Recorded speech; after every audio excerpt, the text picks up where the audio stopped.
baby. GMGP. Good morning, good morning, good morning, good morning, good morning, good morning, good morning, good people.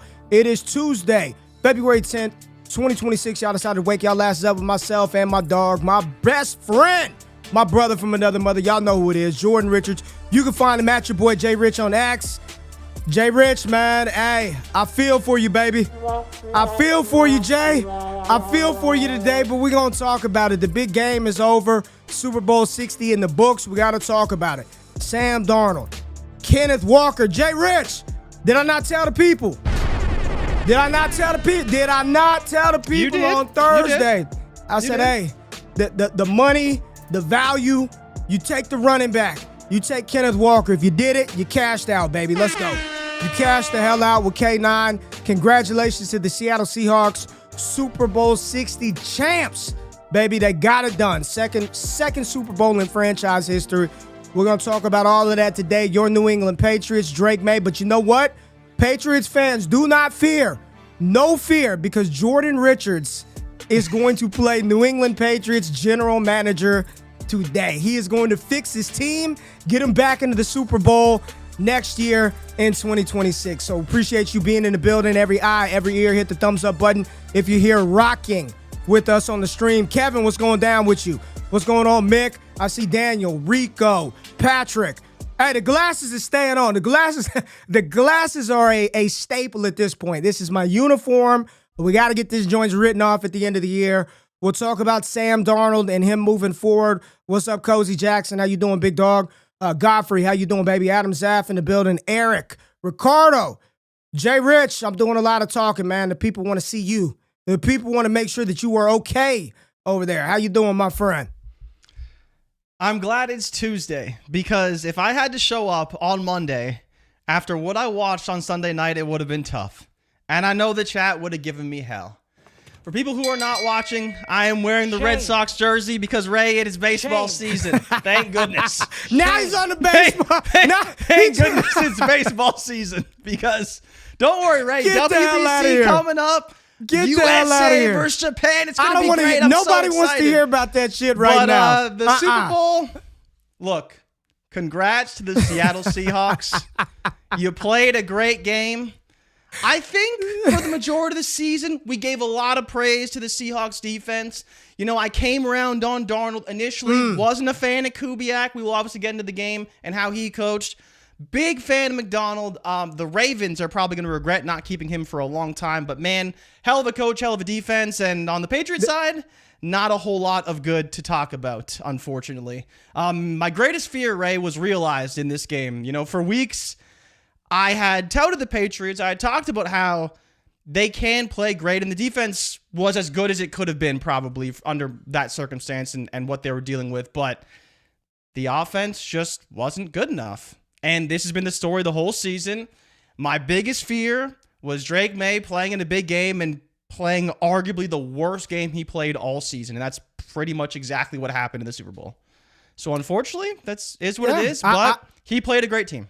The people are a little disappointed by your jersey choice. I think we've got a theme. Next, JRich, we're going to get you some more jerseys for next year. The JRich jersey theme. I'm with it.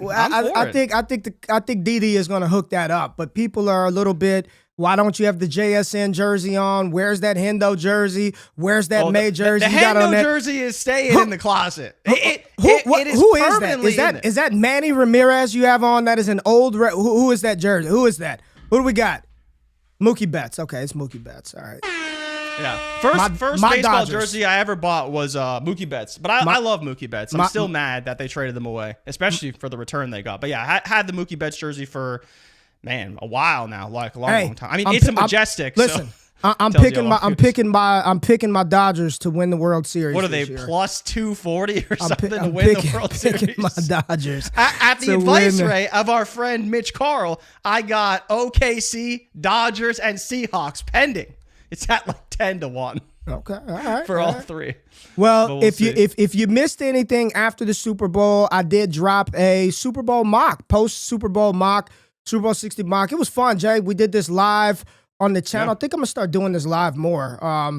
It was fun to interact with the people, make the picks. We went through 32, just talked about it right after the Super Bowl, what some of these teams need to do in order to improve their Super Bowl chances in 2026. So if you've not checked that out, it is on the channel, posted now. Also, Jay was back in his bag. The Prospect Profile series continues on. Fernando Mendoza, live now on the channel. Number 1 overall pick incoming is new head coach Clint Kubiak. We shall talk about Mendoza, Kubiak, and the Raiders a little bit later. But check out all the prospect profiles on the channel. Mendoza is up right now. Jordan Tyson on the channel. We got Makai Lemon up there as well. Carnell Tate, JRich, a lot of hype around Carnell Tate here over the last couple of days. So check all of those out. Who's up next, Jay? Is it Jeremiah? Jeremiah Love? Yeah, I think we want to do Jeremiah Love next. So we hit the staple, top prospects in terms of offensive guys, and then maybe go to some defense after that. But yeah, please go check out Mendoza. It took me It took him a long time put that one together. It took him a long time to put that together. Pretty much all weekend I put together Mendoza, so please go watch it. It's a cool story. It's about Indiana as well. So if anyone's listening to the podcast feed, didn't see that kind of stuff, Ray gets into Indiana and what happened there and how Mendoza is obviously going to be the number 1 overall pick, how we can turn that team around, kind of where he came from, the Cal story, all of that. So it's a really good story of Mendoza's timeline and how he went through Indiana and that whole process. So definitely go check it out. Leave a comment, especially after the Pats got destroyed in the Super Bowl. It's the least you could do for me if you're here today this morning. I like that, Luke. L. Ray Dodgers. I've been a Dodger fan for a long time, so I'm excited about. How many years, Ray? Probably like 5 years. 5 years. Wow, longer than. Oh, okay. See, you try to play me this morning, and I've been here. I've been around since Ohtani signed. I bet, right, right around that timeline. Right around the time that Ohtani got $700 million deferred is about the time you decided to become a Dodgers fan. Neither here nor there. Jay, there was some unfortunate news we must discuss prior to getting into the Super Bowl. Listen. Jay, I don't really know what to say, but James Pierce was just at the NFL Honor Show. His mother was there, very beautiful woman. She was there supporting her son. I love the fathers and the mothers supporting their kids at big primetime events. Something so special as being one of the best players in their particular sport or field or whatever that may be. James Pierce happens to be a very good football player, rookie from the Atlanta Falcons, set a Falcons record for rookie sacks in a season, had everybody feeling good about this young man. And then this happened where believe he's released on bond right now, but crazy wild story. I mean, the videos are out there. If you haven't seen it, all you got to do is search James Pierce on Google, wherever you need to search, and you'll see videos, pictures, old videos, the statements, the story, all of this with a WNBA player. Is it Rickea Jackson? Is that her name? I believe so, yeah. I believe so. It does not look good for Mr. Pierce, right? This happened in Florida. I believe he hit a police officer with his vehicle as he rammed the Lamborghini into her. He's struggling with it. Just like the real side of this is I do think he's very lucky to be alive, period. I mean, you hit a damn police officer. Once you hit a police officer, pretty much all bets are off. You're fighting. He's very lucky to be here today, first and foremost. Very unfortunate situation and not lucky to be in the situation in the boat that he's in. But he's facing some pretty serious stuff, Jay. So what are your thoughts on the situation, the potential outcome here? It does not appear good. The facts of the case, everything still needs to play out, allow the legal process to do its course. And you react to something like this and there's nothing positive you take away from this besides the fact that he still has his life today.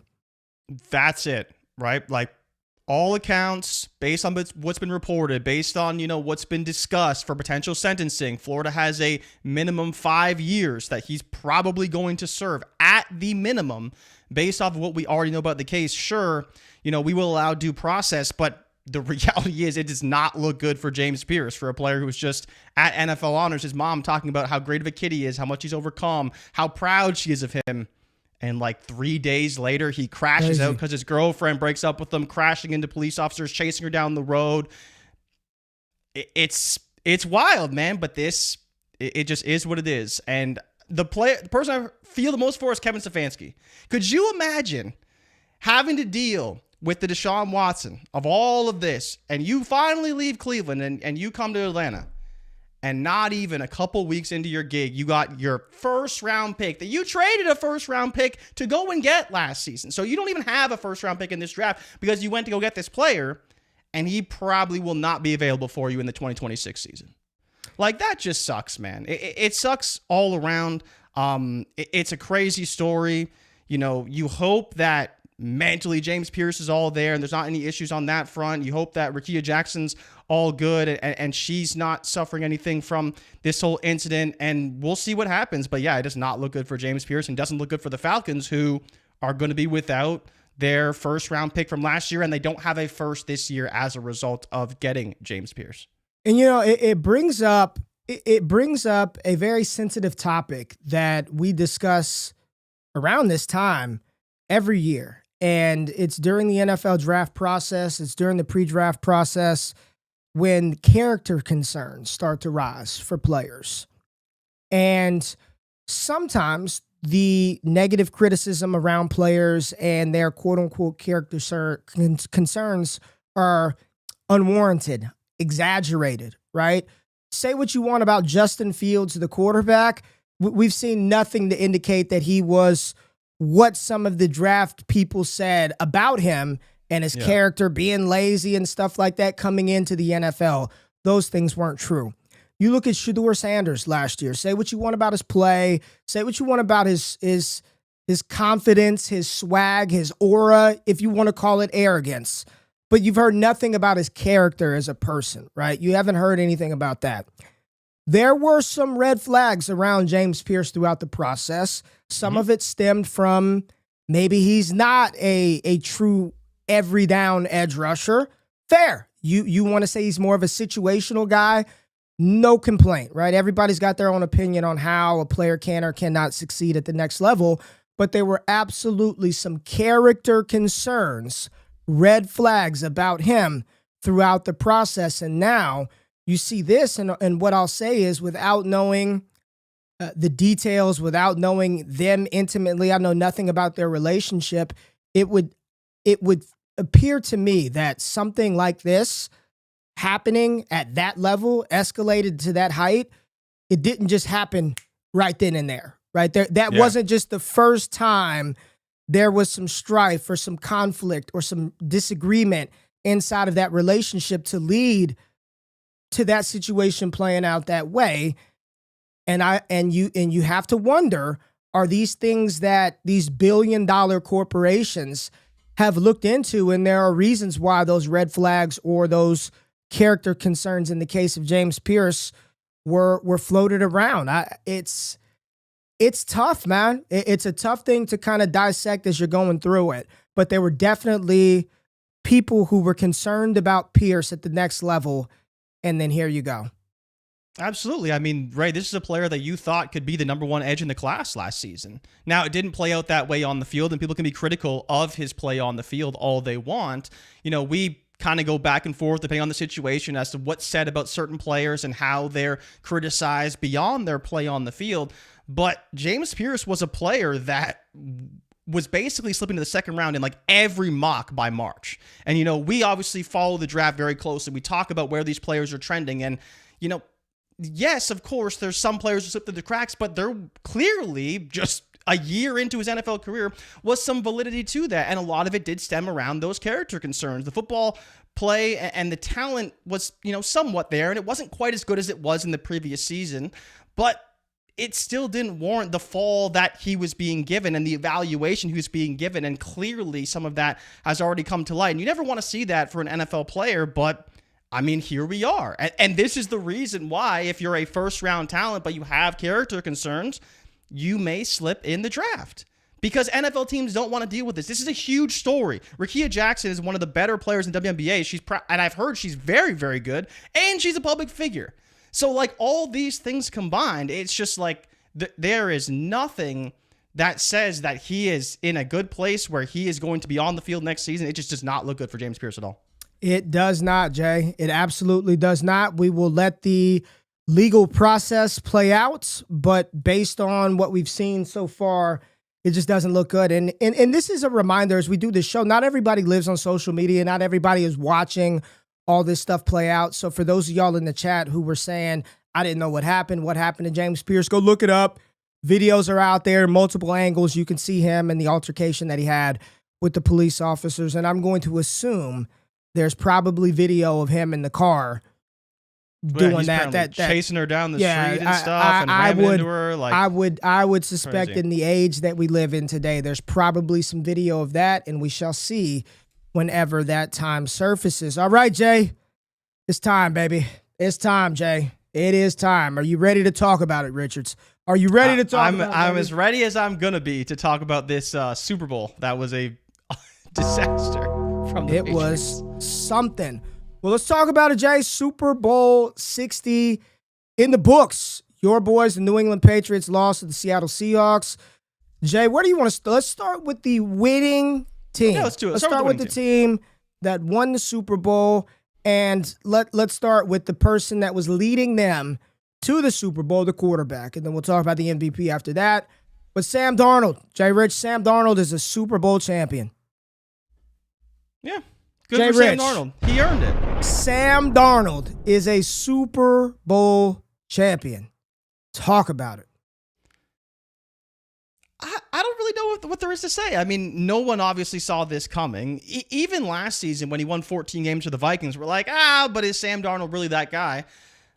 But I think for a lot of people, the NFC Championship game really changed that perspective. You know, we didn't know what was going to happen in the Super Bowl. The Seahawks were obviously favored. We thought they were the better team. Pretty much everyone said on both sides of the ball they're the better team, including special teams.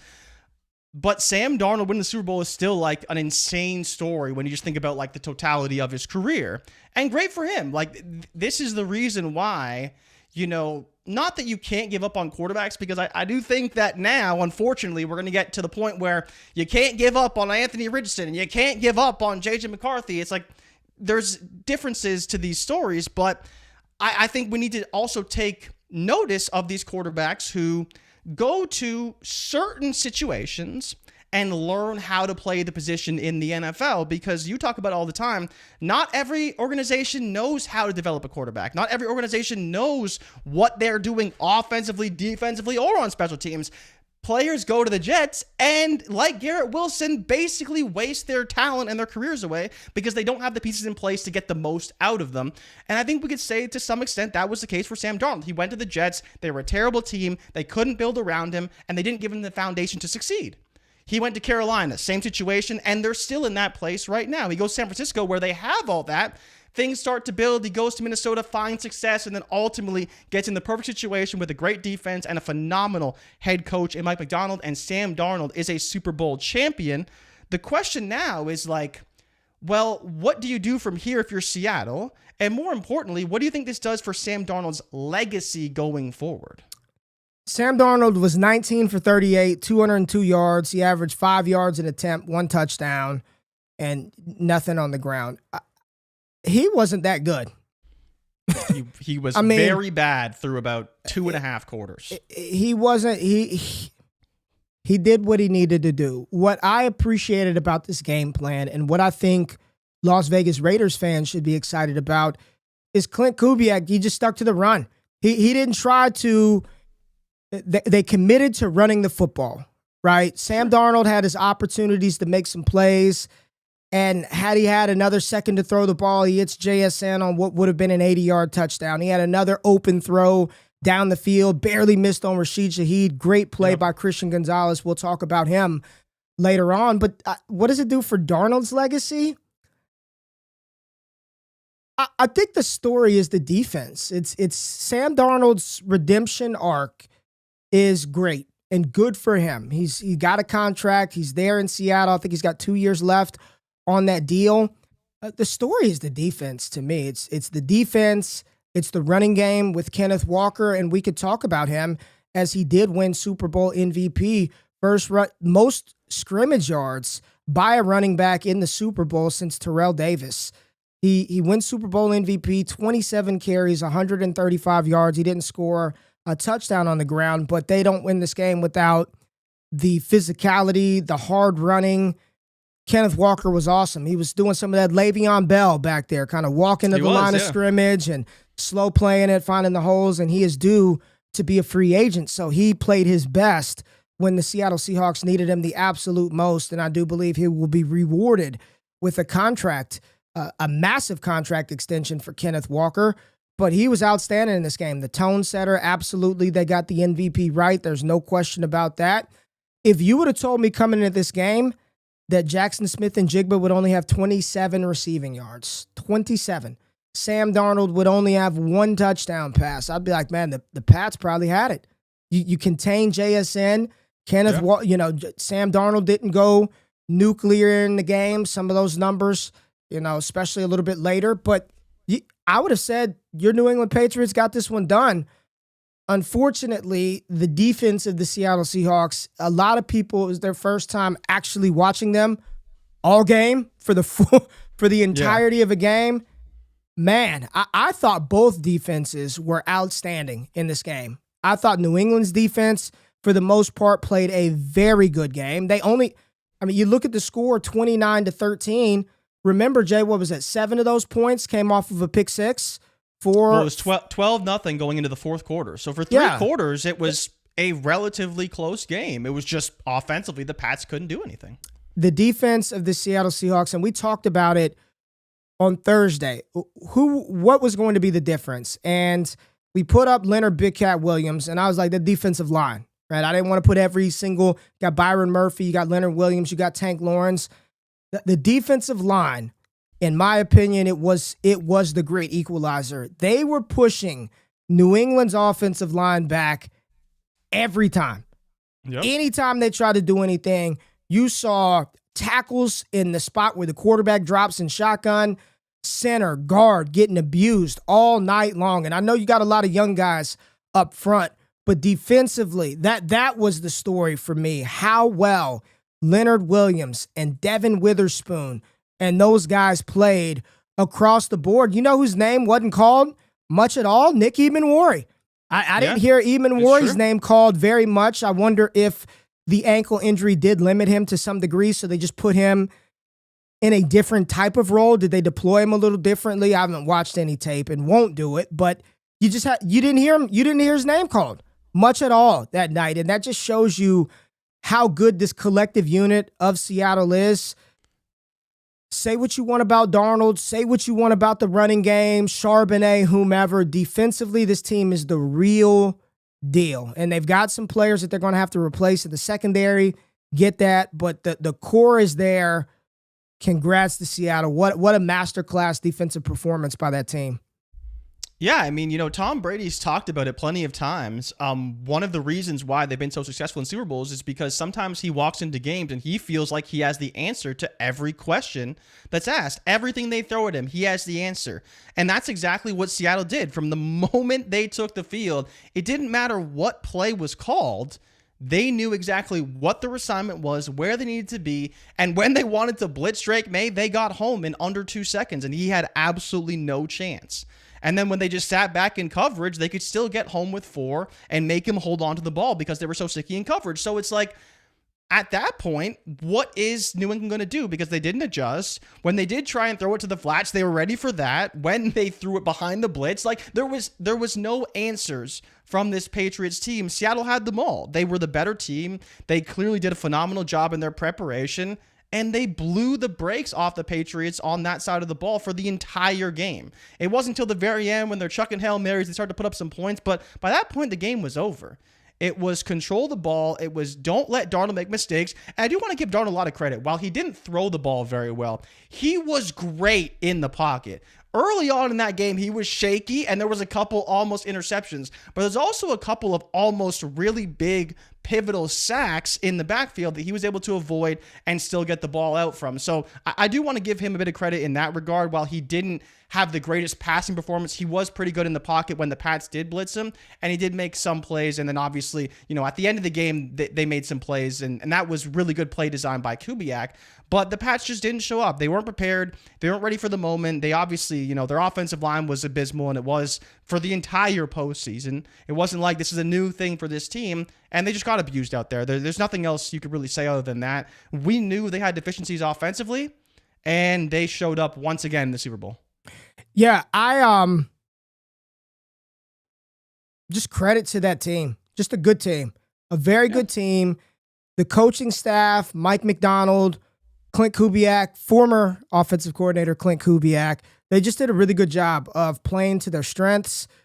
JSN they tried to get it to him. I mean, he had 10 damn targets in the game, but Cooper Kupp balled out. In that game. Jay, the biggest, I had no damn clue. Jay, I got to pull this up. I had no idea. My mind was blown. JRich. My homeboy, Gene, shout out to my boy, Gene.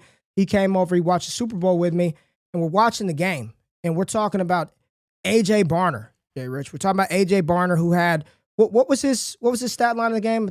I know he scored a touchdown. He had 4 for 54 and a touchdown. 4 for 54. On 4 targets, so okay. 4 for 4. And when the old intro, when we started the show, what did we say about Alec Pierce? What did we say? If there's a white dude named Antoine, sign me up. In that kind of the thing that we have in the old intro. Mm-hmm. Did you know, Jordan Richards, that A.J. Barner, his middle name legally is Javonte? Javonte. It's Javonte. Did you? What? Jay. What? I got to get his jersey. His middle name is Javonte. I've never, in my almost 40 years of life, I've never met a white Javonte. We talked about a white Antoine. A white Javonte may be just as rare. His middle damn name is Javonte. Did you know that? I did not. That is, wow, that is news to me. I'm buying the jersey. I am buying. Albert Javonte Barner. Wow. I went to look at his parents. I was like, maybe his pops is one of them light-skinned brothers. He ain't. He's a Klay Thompson. He's not Klay Thompson. Maybe he's John B. He's not John B. He's not Klay Thompson. Are you sure his middle name is Javonte? Jay, it's Javonte. Are you positive. Sure? I'm positive. I asked him. It's Javonte. Oh, you texted him? Okay. I did text him. The chat said I'm crying right now. People said A.J. Barner tight end 1 next season. Folks, you gotta buy in. You get a white tight end named Javonte. He ain't receiver, right? He's not like a DB. A white tight end named Javonte. That is one of one right there. That is absolutely one of one. What else? What other Seattle takeaways? Let's talk about this. Let's talk about this because we're going to save a lot of time for your Patriots. Okay. Clint Kubiak. Yes. Clint Kubiak said after the game, he said, they asked him that he was trying to play coy about the Raiders job, and then I forgot who was interviewing him, and he was just like, yeah, I'm taking it. Like, of course. Mm-hmm. Yes, I am going to be the next head coach of the Raiders. So now the Raiders get Clint Kubiak, and I'm watching the game. And you know what I'm thinking about? Watching Kenneth Walker run wild, watching Javonte do his thing out there at tight end. Man, Ashton Genty, goodness. Mm-hmm. Brock Bowers, JRich. Mm-hmm. I'm kind of excited for this Raiders team now. I know, and we will fix them at some point in the offseason. The O-line is a problem. O-line is a mess. Defensively, there are reports that Max Crosby, I'm never playing for this damn franchise again. Yep. We talked about Clint Kubiak. You know, could he be a little distracted in the game? And, you know, a lot of Seahawks fans were like, that's my biggest worry. If Clint isn't all the way dialed in, I thought he called a very good game. I thought he called an excellent game plan offensively. He didn't force it to JSN. We're going to do what we need to do to win the game. Kind of did, though, early. I mean, yeah, you're going to try to get. Did force it to JSN. You're going to try to get your guy going. But when you say 27 carries, like they didn't F around. There was no. Kalani came in and threw the ball 38 times, Ray. I get That's it. Not exactly conservative. And wasn't Darnold like 8 for 20 I in the didn't first half? say it was a conservative game plan, but what did New England not do? They did not commit to the run. Well, they didn't commit to the run. We'll talk about New England. They should have ran the ball a hell of a lot more than they did, and I don't know why. We'll talk about him after the break. We'll talk about him after the break. Nope. Save it. We're going to go to break because I'm going to give you the floor. I'm going to give you what I think, and then I want to hear, everybody wants to hear from you because you talked for 32 minutes about New England and what it was going to take for them to win on Thursday. So I'm going to give you the floor to talk through it, but I think Clint called a very good game, and if I were a Raiders fan, I would be excited about him coming to be the coach, especially after 4 years of Antonio Pierce, the head coach interim, Josh McDaniels, and then Pete Carroll this year. You should feel very happy that you're getting a Super Bowl winning offensive coordinator that turned around Sam Darnold's career. So we're going to go to a break. Hit the thumbs up button. Like the stream. When we get back, JRich is going to talk about his Patriots, and then we are going to fix his New England Patriots because I think y'all need some help, Jay. There are a couple of glaring issues that I think your New England Patriots need to address. Number one being the quarterback needs to play better, but we will get into that after the break.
My other brother's playing football. Right now he's a third string at Indiana. So we've been talking about that experience, about how he's been coached over there and what success they're having. They're having a great season. Coach Signetti, he's a great coach, and really props to them from turning that program around, and now they're 10-1. Although they're not a complacent program, it's still been an amazing jump to see them, and they're gonna be really successful in the college football playoffs. So I'm really excited for my brother and the Indiana Hoosiers. Coming into the 2025 season, most NFL draft analysts had 6, 7, 8, maybe even 10 quarterbacks ranked ahead of Fernando Mendoza. Arch Manning, Lenora Sellers, Cade Klubnik, Drew Allar, Sam Levitt, Garrett Nussmeier. The list goes on. Fernando Mendoza, nowhere to be found. Not even an honorable mention. And now he sits as the consensus number 1 overall pick in the 2026 NFL Draft. A Heisman Trophy winner, a national champion. This is the most improbable rise in modern draft history, and it starts with the most improbable turnaround in college football history, the Indiana Hoosiers. Welcome back. This is Ray and Jay every Tuesday, and wake up with Ray and Jay every Tuesday and every Thursday. Look at you. I'm looking at the jersey. Wardrobe change by JRich over there. Show some love. First this year. Got that. Change. He's got that JSN/Percy Harvin jersey on right now, the throwback. Shout out to the Seattle Seahawks again. But you just saw it right there, the Fernando Mendoza piece. Make sure you check that out live on the channel right now. Prospect Profile continues with the number 1 overall pick, who will have Coach Clint Kubiak calling plays for him next year in Las Vegas. Mendoza time is coming. Make sure you check that out. Jordan Tyson, Carnell Tate, Makai Lemon, they are also on the channel. Check out these prospect profiles. Evergreen, just a nice snapshot and a story of where they came from, how they got to the point that they're at right now, and what type of skill set they remind me of at the next level. So check that out. And I did a mock after the Super Bowl, 1-round mock live on the channel. Make sure y'all pull up. Anytime I go live, turn the notifications on. That way we can engage, have a good time, and mock it out together, talk it out together. That is also live on the channel right now. JRich, it's time to talk about your boys, the New England Patriots. The Patriots in this one, defensively, I thought they were outstanding. And I want to start off, before we get into Drake Maye, because we're going to talk a lot about him. Christian Gonzalez was outstanding, man. We talked about his importance in the game. Was he going to travel with JSN? He moved with him a few times. I saw him cover and shadow him, but there were some other times they let JSN and Carlton Davis do their thing on the opposite side. Christian Gonzalez was awesome. He almost had 2 interceptions in this game. Probably should have had 2 interceptions, but I'm watching him and that's that's a shutdown corner. But I'm also watching him and I'm thinking, even if he's like a top 5 guy, I play DB, so I'm biased towards the defensive backs. The impact is up front, Jay. Like, as good as the cornerback is, watching that game, I'm like, this is why you pay Myles Garrett or Micah Parsons or Jalen Carter. Your ability to impact the game in multiple ways, whether that's as a pass rusher or as a run defender. I'm watching it, and as great as Gonzalez is, I'm like, that's why you still need somebody up front. That's why your line has to be dope. You got to have dogs up front. But he was outstanding in the game. I just wanted to say that, start off with Christian Gonzalez. But talk about it, man. Talk about your squad and start with the top 2 guys. You've got Mike Vrabel, and then you've got Drake Maye. So where do you want to go with your New England Patriots? I mean, we can start with Vrabel because I'm curious what people think as far as his criticism, right? We know that he's much more known for defense. Obviously, was a linebacker, won Super Bowls with the Patriots. The defense was great. The linebacking core, though, not so great in this game. They did okay setting the edge at some points, but they clearly weren't ready for the agility of Kenneth Walker. The cutback lanes were open all day long. He was able to stretch it out on those wide zones. Like, they just didn't do a good enough job bottling him up and creating those negative plays, especially when, for a lot of the game, they kept Sam Darnold at bay. They played a very shallow defense. They were waiting for Darnold to try and throw it over the top. Gonzalez obviously made that early play on that deep post by Shaheed, and that saved a touchdown there, even though, to be fair, it was a bit short by Darnold. Wasn't the best throw. And then obviously he missed JSN when JSN got loose down the field. But to your point about Gonzalez, yeah, you can have the best corners in the world, but if they have to cover for more than 3 seconds, it's not something they're going to be able to do. That's when you have holding calls. That's when you have busted plays. That's when you have players rerouting into open space if you don't have the pass rush. And that really amplified what this game was. It was a team that was able to protect Sam Darnold, and Sam Darnold to make a bit of some plays himself in the backfield when he was blitzed, versus Drake Maye, who had no chance back there. And I think he had no chance from the standpoint that he wasn't ready for that moment, and he had no chance because the offensive line wasn't protecting him at all.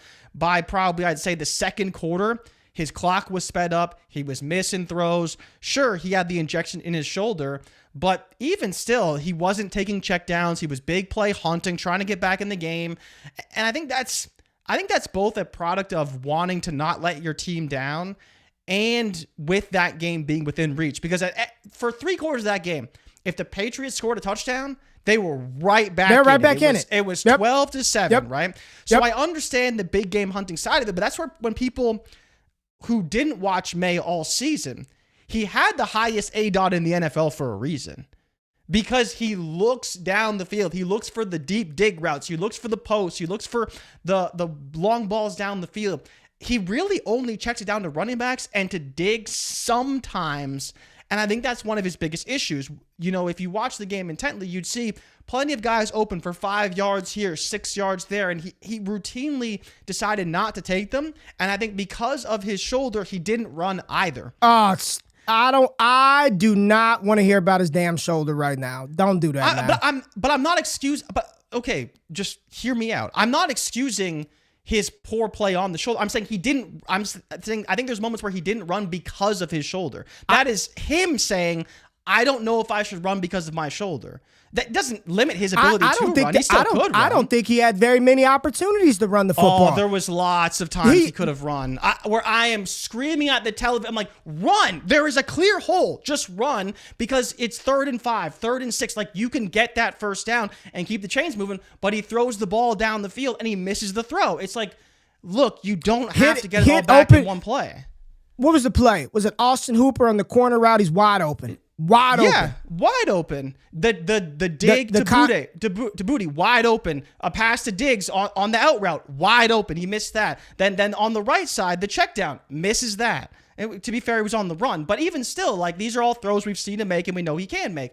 And then going back to your point about the running game, I hear you from the standpoint of they needed to stay committed to the run, but the run was going nowhere. Like, they had nothing running the football. Their best bet somehow was giving Travion Henderson the ball, which they probably should have done a little bit earlier. Early in the game, again, he's still getting stuffed like 2 yards behind the line of scrimmage. They're still running right up the B gap and hitting him in the backfield. Ramondre, sure, he was able to kind of like get you those 2 to 3 yards on first down to kind of, just help stay within, I guess, the sticks to some extent and have that reasonable success rate. But the moment they had to pass, they had no chance because Maye was a sitting duck back there and he didn't play well.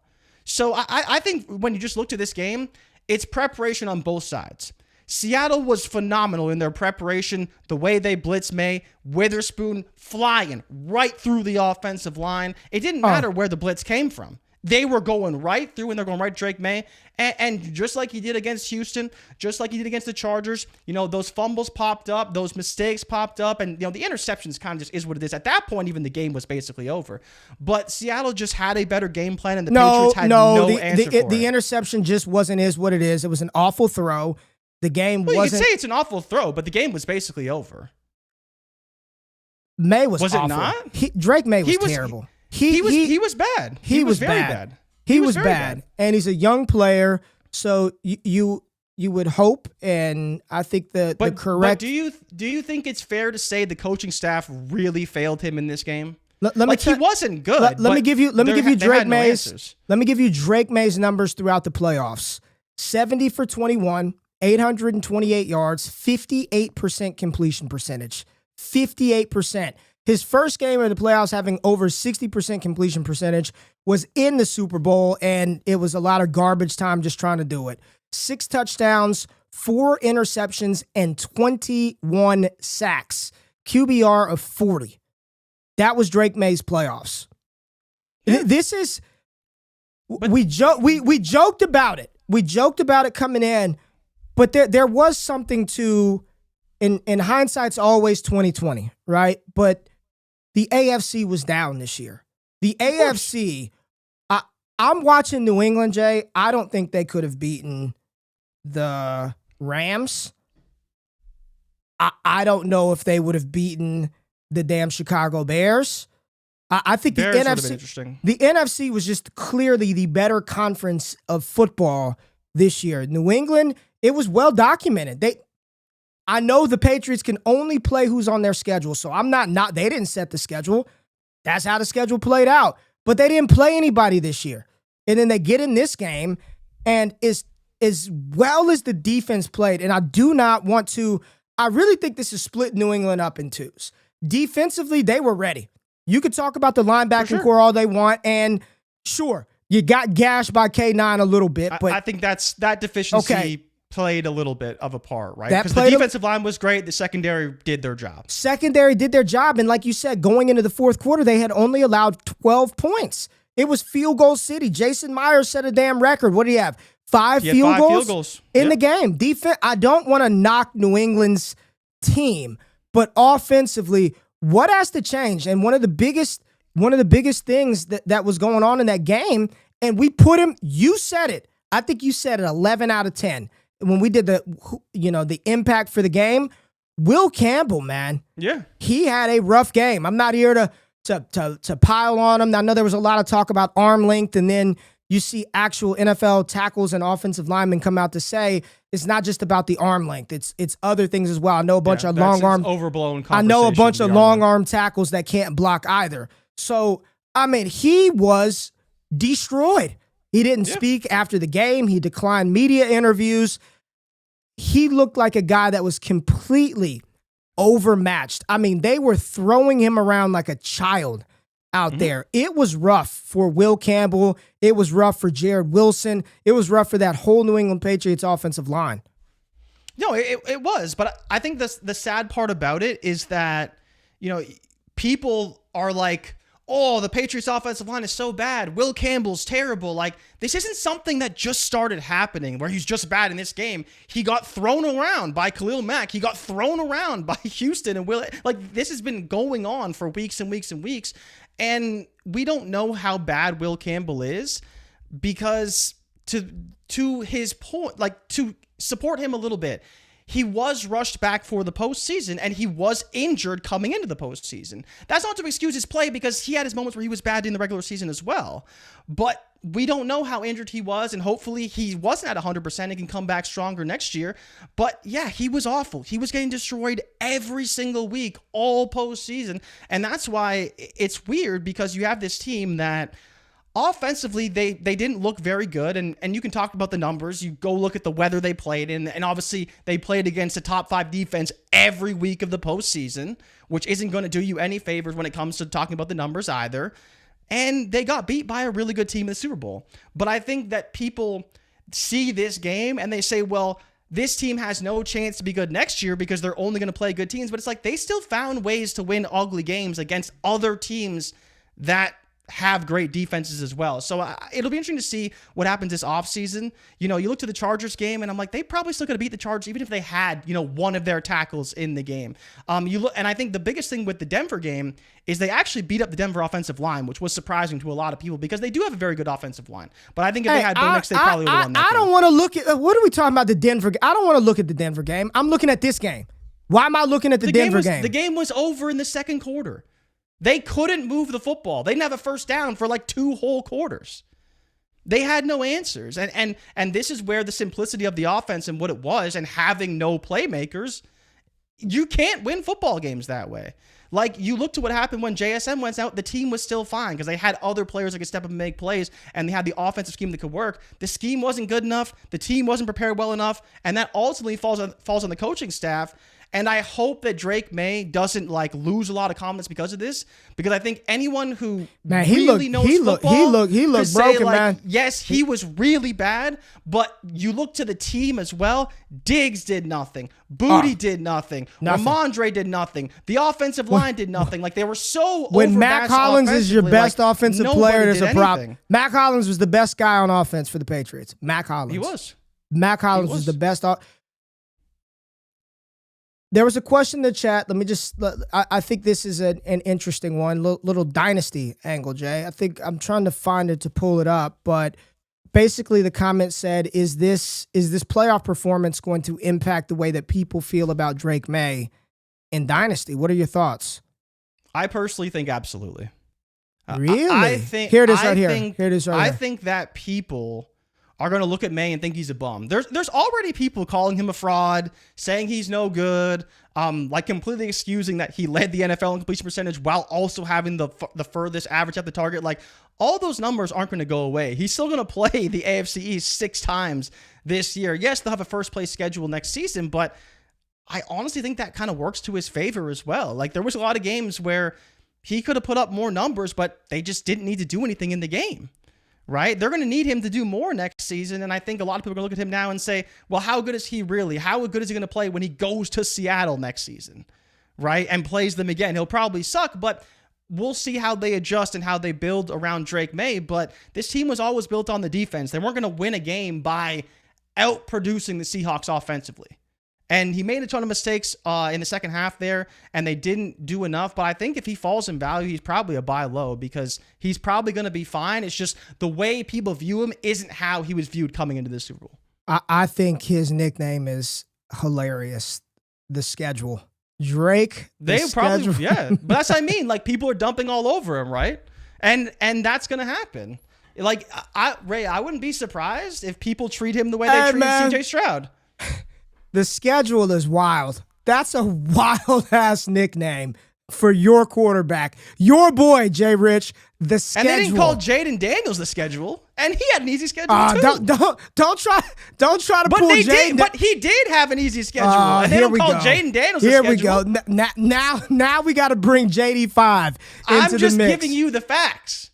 I don't think it was as easy as this one. That is a fact. This one was the fact is this is the easiest one. But it's not about that. My question to you is, why is Drake Maye going to be viewed any differently than Jaden Daniels? But he will be, and I think that's the reality. JD5 went into this offseason number 2 quarterback, number 1 quarterback. That's not happening for Drake Maye. That is not happening. And they did basically the same thing. They both had phenomenal seasons, breakout seasons. But they're going to be treated extremely differently. The schedule is wild. That is a wild nickname. My God, JRich, you hate it too. You don't feel immune. You're not immune. I don't like that. That's crazy. That's crazy. The schedule is insane. And you don't like it. You don't like it at all, Jay. Well, you know what? You're going to get a chance to fix your team because, and interesting enough, as I'm doing some research for this, Jay, there's some new really cool I don't want to call them fantasy sites, but GM NFL sites, and the one that kind of took the world by storm over the past couple of days. Stick to the model. You can go on there, play around, be a GM. Lee Savage, shout out to Lee, Savage Fantasy Football guy who kind of rebuilt our website. He actually put one out. I didn't know he was doing it today, but he put one out today. We'll probably check it out at some point, maybe on Thursday or the next time we do one of these. But I'm going to give you an opportunity, Jay, to help improve your New England Patriots squad. Okay, so we're going to fix your New England Patriots. Check this out. I don't know if you guys watching or if you're listening, it's a website called Stick to the Model. And this individual built like an armchair GM tool. Really kind of cool to play around with. It's got cap. You could do your mock draft in here. But we've got your New England Patriots pulled up. JRich, you guys, going into the offseason, the New England Patriots, $42 million in cap space, so money is not an issue for your Patriots. But the way you start this thing off is you go through your cap management, you see if you want to do some trades, you sign some free agents, and then you draft. So we're going to do an abbreviated version of JRich fixing his New England Patriots to get them back to the promised land in 2026, Jay. So right here, money is not an issue. You guys are plenty of money to go get some free agents. But is there anything you want to do? What are we doing with Stephon Diggs? What are we doing with Diggs? Are we going to cut Diggs this offseason? What do you think your New England Patriots are going to do with Stephon Diggs? I think you kind of have to cut him personally. Okay. I like Stephon Diggs, and I'd be curious what upper management feels about how he contributed to the team, because he was a leader for the team. He absolutely was. But I don't think you can pay him what he's being paid. So it's like, dead cap is what, 9.7 million? 9.7, 16 million. But you get $16 million in net cap savings if you get rid of Stephon Diggs. How much do I get if I restructure him? If you restructure him, if you go post-June designation, he's only going to cost you $5 million in dead cap. Because it spreads it. Because it spreads it out. Because it spreads it out. If you restructure him, if you want to restructure Stephon Diggs, you're going to go in there. There you go. You want to give him, you want to do that? You want to spread that $9 million out over 2 years? You want to give him a 2-year extension, essentially, right? Yeah. And spread that out, $9 million over 2 years. Future dead money, if cut, is going to be that $9 million. So we're still kind of in the same boat. What do you want to do? You want to restructure Diggs? Or you cut him? You want to cut? Well, let me just say this. I think the wide receiver position is a big issue for y'all. So if you're going to cut him, you better have a plan in order to replace him. So I got $30 million, right? JRich wants to cut Stephon Diggs. We're going to let him go. Are we going to do it after June 1st, or are we going to do it now? Yeah, do post June 1st. All right, post June 1st cut. Stephon Diggs, look at you, $65 million. Anybody else? We've got your right tackle. Are we going to tag your right tackle? You've got Barmore. No. We're not doing anything with Milton Williams. He's in a good spot. Carlton Davis, 29 years old, $24 million in dead cap. You can't do that, Jay. Can you? See, Davis, I'm more inclined to restructure. Okay, all right. Well, let's Landry's kind of like Davis. I'm fine because again, you don't want to give them nothing, right? So if you're gonna pick a side, you're gonna pick defense because this is a defensive first team. All right, you want to restructure right. Davis. Let's restructure I think Davis. That's fine. What do you think about Landry though? Because Landry's the one player that I like. But could we replace him in the draft? You're the Pats fan. Tell me.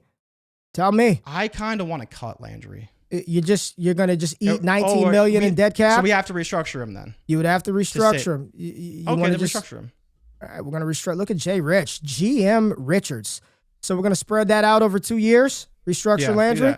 Yeah, restructure. Look at the 75. JRich. Let's go. More money. Let's spend. What else we doing, Jay? What else we doing? We're fine with. Jones is a fine cap number there. Yep. Will Campbell, we can cut him. I'm just kidding. Come on, man. Well, I think that's about it. Do you want to cut Ramondre? No, absolutely not. Absolutely not. How much dead cap we got on Ramondre? $8 million. 8 mil? Yeah, there's no point. He's do right, $7 keep million. Ramondre. Then that's about it. Because Moses, we could cut, but we'd have to replace him. Ellis, we can keep, even though we can replace him. We'll leave it at that. We'll stick to the major players and not go too nitty-gritty with this because it'll take forever to really go through that. Yep. All right. What are our suggestions? Our smart suggestions? Let's look. cut candidates. Here are your cuts. Mac Hollins, cut. You save $3 million. If you want to cut a receipt, you already cut Diggs. I'm not going to cut Hollins too. I'm fine keeping Hollins. You're not going to cut Mac Hollins. We got Anthony Jennings. Josh Dobbs can save you some money. Oh, Josh Dobbs is gone. Is he 4.7 million? Yeah, you can save $3 million. All right, we'll cut Dobbs. Yeah, see ya. Jennings, he played well in the game. You cutting Anthony Jennings? No, we can keep Jennings. Garrett Bradbury's the center could be replaced, but he's fine. He's not costing us too much. Yeah, just cut Josh Dobbs. You don't want to cut this right tackle? We got to replace him. Cut him, sure. We'll find some tackles. JRich cut. Because the problem is I'm thinking about who I need to draft. Right. We still got pick 31, so we got to figure that out. We're gonna cut them. There's the bolt cut, and there you go, JRich. You could cut Gibson too. You want to cut Antonio Gibson? How much I save if I cut him? $3 million. I think you cut Gibson. He's gone. I think you cut Gibson. I think you cut Gibson as well, Jay. Let's get Gibson. Douglas too. Pop? You cutting Pop? No, we can keep Pop. Pop's fine. Yeah, I was about to say you ain't got no damn receivers. But the thing is that Pop, you don't need to keep him, but we'll keep him. We'll keep him for now. Keep Pop. Keep Pop. All right, we got 100. You got $100 million in cap space for your New England Patriots. You got 100. GM Richards. All right. Now we're at the trade stage, right? We're at the trade stage. You got somebody trying to get your Ramondre Stevenson off you. A little trade for pick 94. Who is this? Can't do that. Who is this?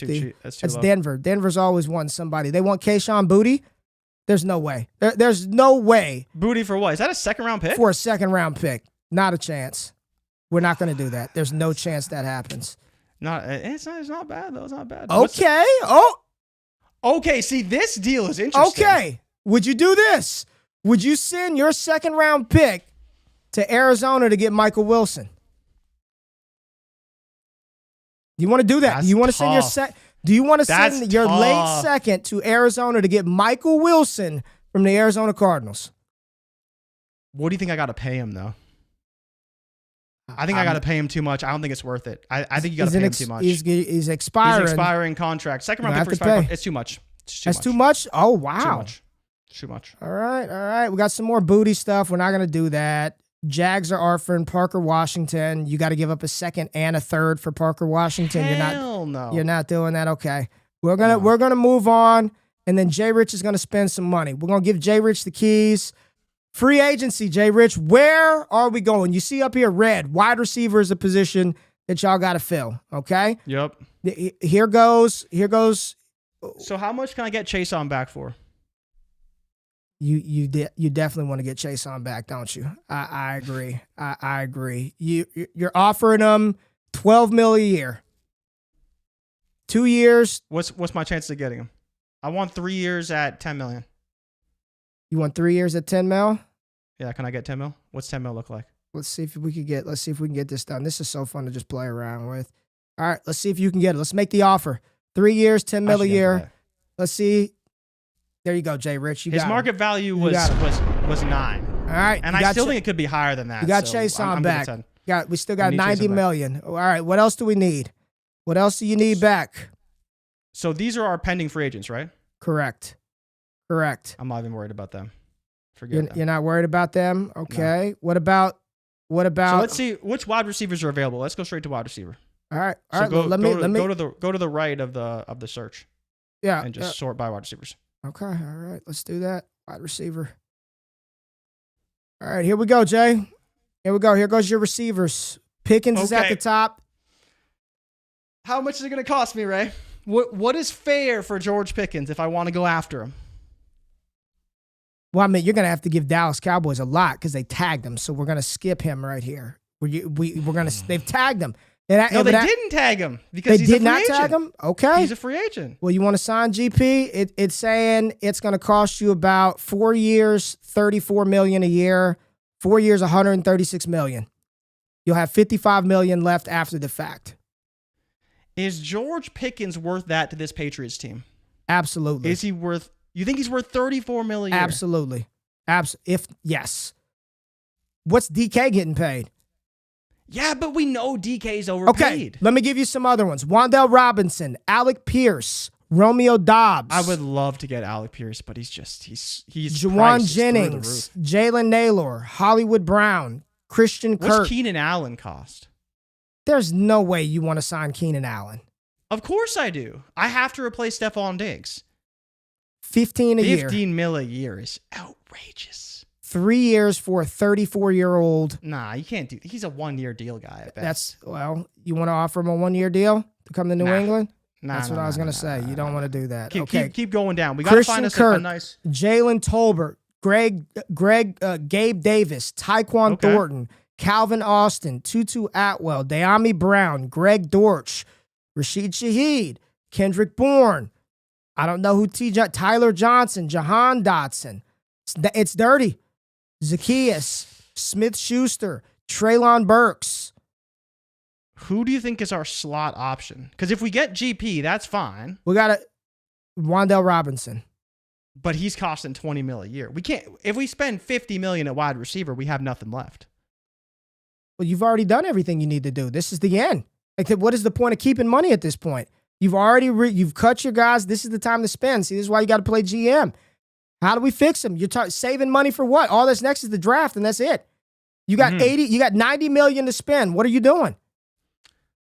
Let's go O-line. Let's go O-line. Let's go O-line real quick. Let's go O-line. Here goes you got TJ Bass, Larry Broom. Do we need to sign some O-linemen here? You don't know who any of these guys are. So we're going to sign. We're going to get you. We need to go receiver and edge rusher. So let's go, Jay. We do need to look at the edge. Let's get the receiver out. Get the receivers out of the way. Let's go, Jay. We got to make a pick. Give me Antoine Pierce. You want Antoine Pierce? All right. I like it. 4 years, $32 million. There's no way Antoine Pierce is getting this money. Well, what do you want to offer him?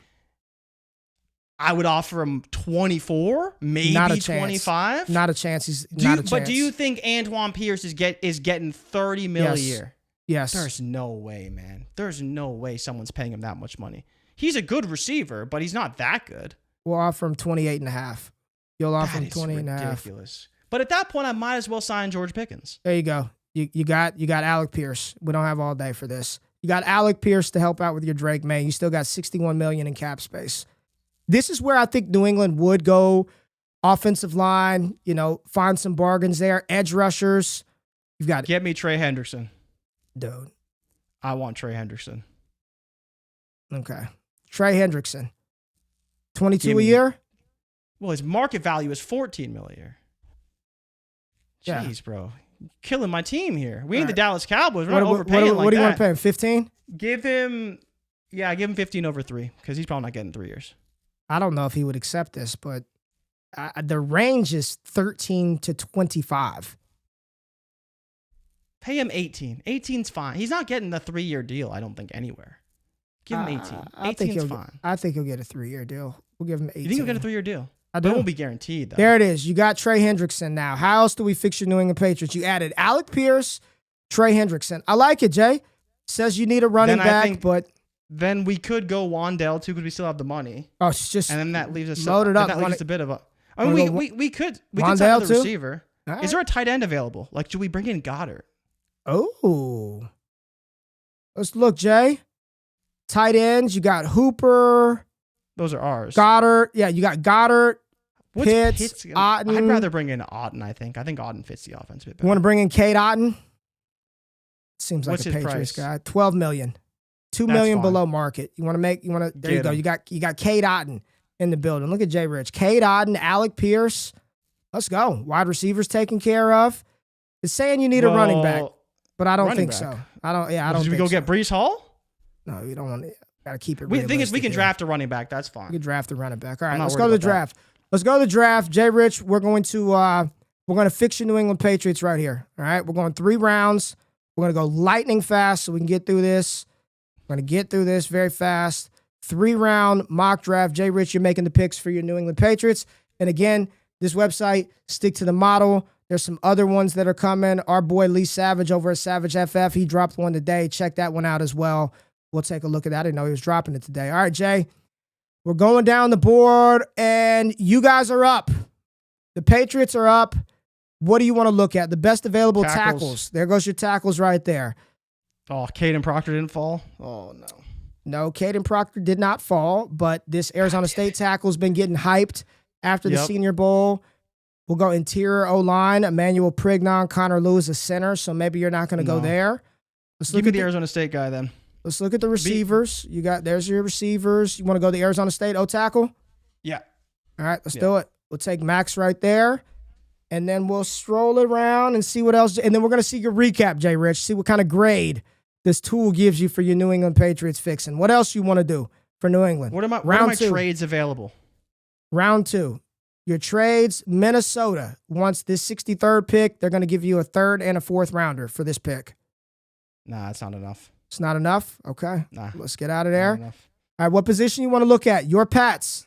You want to go back to the O-line? You want to go receiver? Elijah Surratt's here. Kind of a receiver, but they're all outside guys, right? That's the problem. They're all outside guys. I'm fine with getting one there. Is there any slots? Yeah, Antonio Williams, Deion Burks, those are all slot guys. Would you put Antonio in the slot? I guess you'd have to. Yes. He's too slow, right? Yeah. No, he's a slot receiver. Let's go, Jay. Give me Williams. Give me Williams then. Williams. All right, Antonio Williams. That good in the slot, though. In round 2, Antonio Williams, wide receiver out of Clemson, goes to New England. And your final pick here in round 3, Mr. Richards, where do you want to go? We have addressed tackle. Look at the running backs. Let's look at the RBs. Want to get another running back in the building? Jadarian Price. Give me the Jadarian Price. Got Singleton, Katron Allen, Mike Washington, Damon Claiborne. That's the running back pool that we're working with. Terrible.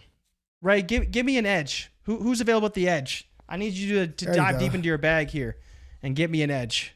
All right. Well, let's see who's available. Proof. The bag does not go that deep. Linebackers? Do you need a linebacker? Do you need a coverage linebacker? If you need a coverage linebacker, Kyle, no coverage linebacker. More of a rusher. Harold Perkins? Sure. There you go. Let's get Big Perk in the building. That's a good LSU name right there. Yeah, Perkins. All right, here's your offseason grade, JRich. They gave you a B. They gave you a B. Cap health is good. Future outlook looks good. Roster moves a little low and needs filled.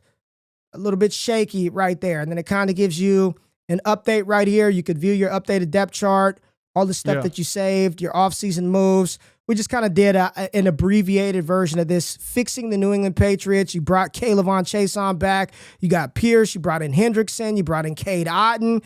There's your draft right there. You went O-tackle, receiver, and outside linebacker. All right, Jay. I think your Patriots, you okay with your Pats? The problem is, and you kind of see it here, is if they don't get George Pickens, should he become available, which he won't be available, they need receivers, but there's not really guys outside of, overpaying for Alec Pierce, overpaying for Wan'Dale Robinson that is going to fix this team. I think that's the biggest issue when you see this team is like, yeah, sure, you added some good pieces that can help out this roster, but they need to improve drastically if they're going to make a kind of move next season. I don't know if the receivers, at least on the free agency market, are going to be available. This would be a disaster. If your wide receiver room was Pierce, Booty, Hollins, I guess Williams, Douglas, Williams. Okay. Do you think trading Diggs for Pierce, at similar cap values, is a move that could work? I like that. I would like. Drake May wants to throw the ball deep. He wants to launch the ball down the field. So there goes your offense. There goes your defense. You're adding Perkins to the defense. You add Hendrickson up there with Williams and Barmore, Farmer. Yeah. Your secondary is still in place. There you go. All right. Well, your right outside linebacker spot still a little shaky right here. So you got to figure that out. We can move some guys around. You got to figure that out. You got to figure that out. But there it is, JRich. You have fixed the New England Patriots. Are y'all back in the Super Bowl with this roster? No. Y'all back in the Super Bowl? I'm reading the chat. Somebody said, who's your backup QB? The roster thing is cool. I think Kyle can step his game up. Taylor Green, okay. Njoku is a tight end potentially. Skylar Bell is a slot. And then Dio says, we will be trading for Pickens, definitely. So you've got somebody else on board with you guys trading for George Pickens. They gave you a B grade. Again, this is stick to the model. That is who created this tool. Be a GM.